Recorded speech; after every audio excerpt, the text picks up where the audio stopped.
Hello again, this is Mark Summers from Summers Technical Services.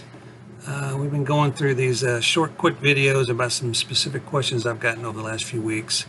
Last one we're going to look at here for now is this view parameters of a dynamic block. And so to keep these videos nice and short and sweet, I think I need to create a whole nother video going over the different types of dynamic blocks and how to set up actions and things inside them, because it's a more advanced topic. But for this short video, we'll just talk about how to view these different parameters of a dynamic block. So let's get this out of the way here.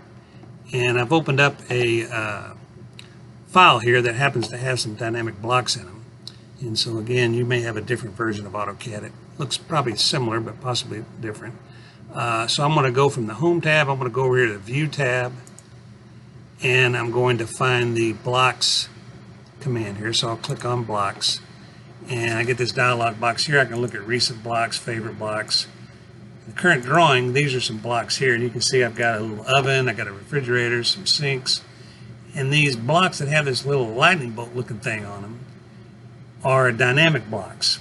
And these are the coolest of the cool, because you can have one block define and have defined several parameters. So the ceiling fan, for instance, I suspect it has maybe different versions of a different overall diameter of a ceiling fan. Maybe some have 3 blades, 4 blades, 5 blades.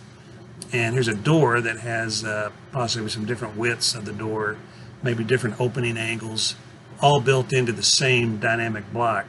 These other ones here are just plain Jane old AutoCAD blocks that have one version. This little symbol here, this means it's got some kind of scaling parameters in there. They're annotation objects, and so it keeps track of the view scale when you plop them in, so it takes care of that.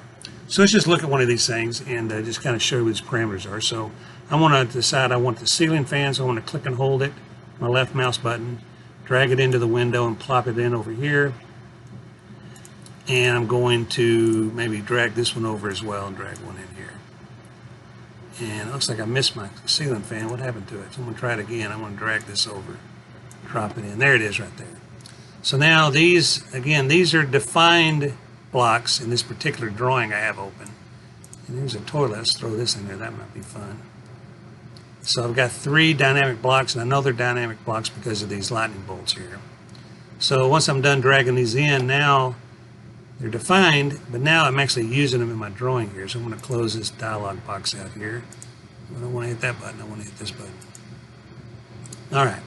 So now I'm going to double click on this dynamic block, and it's going to pull me into this same dialog box we saw a minute ago. And again, I can edit any of these blocks, but I've double clicked on the ceiling fan, so it's going to tell me that I'm editing, I want to edit the ceiling fan. You can see this little symbol up here. This is part of this dynamic block definition.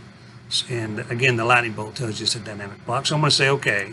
And now I'm inside my little closet, and this one block is defined inside this closet.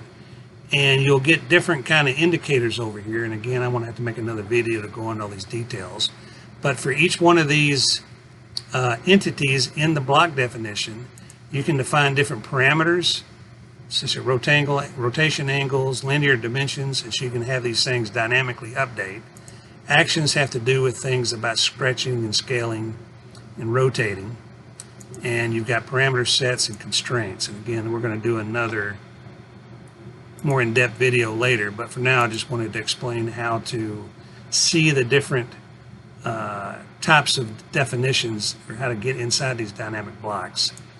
And so here we are. So there's a ceiling fan. If I pull this down, I forgot how this works exactly, but you can change these parameters, and it's going to have different things like different numbers of fan blades, maybe different rotation angles, maybe different diameter, overall diameters.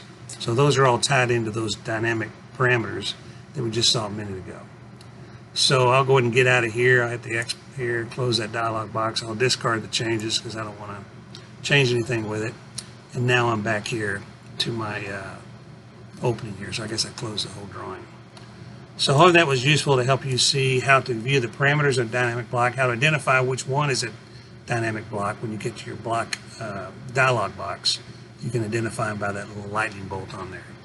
So hopefully that was helpful, and stay tuned for a future video.